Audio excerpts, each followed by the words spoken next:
the lesson that can be drawn from the last 8 weeks is that a renewable energy transition is not, as it might have been discussed about, say, 10 years ago, sort of a mission for humanity to, save the planet from climate change, although it still is that. It also is a strategic and structural imperative for countries that look to secure their economic security and their future. And what's more, it's no longer a matter of doing this out of morality, it's a matter of economics. Because at this point, the advances in renewable energy and electrification that we've seen in a lot of markets mean that 90% of new utility scale renewable energy projects are than their fossil fuel alternative. So, it's again just a matter of economics. Now, I'm glad that the title of this event is Economic Transformation, because the way to think about it is there is the addition of energy and the transition of energy, right? Addition of energy is new projects that are bringing new energy onto the power mix in a given market.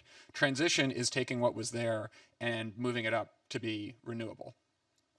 Addition is easier than transition, right? Right now, if you look at the landscape, there's a lot of addition going on. In 2024, according to Bloomberg, there was $2.2 trillion invested in new renewable infrastructure projects, 1.2 in fossil fuel. So already we're outpacing, investment in renewable projects. The issue is that 90% of that is going into mature green economies like wind and solar, which in many cases are already commercially viable and could be banked on their own.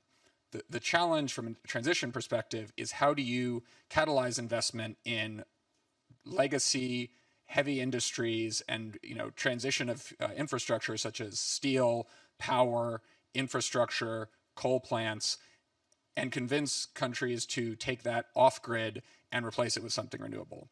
That requires a lot of investment. It requires catalytic capital. It requires changes in the prudential regulatory authorities, which in many cases unintentionally inhibit those investments. And it requires building platforms that are able to deliver that at scale. Now, none of that is easy. It's easy to list it off. Each of those requires dedicated efforts and focus.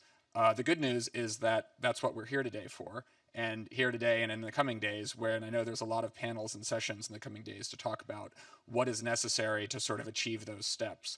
But the point I would just make is when we're thinking about the energy transformation, it's really how do we make those projects and that difficult work that would not be bankable otherwise, how do we put that into the money and work together to achieve that? Thank you.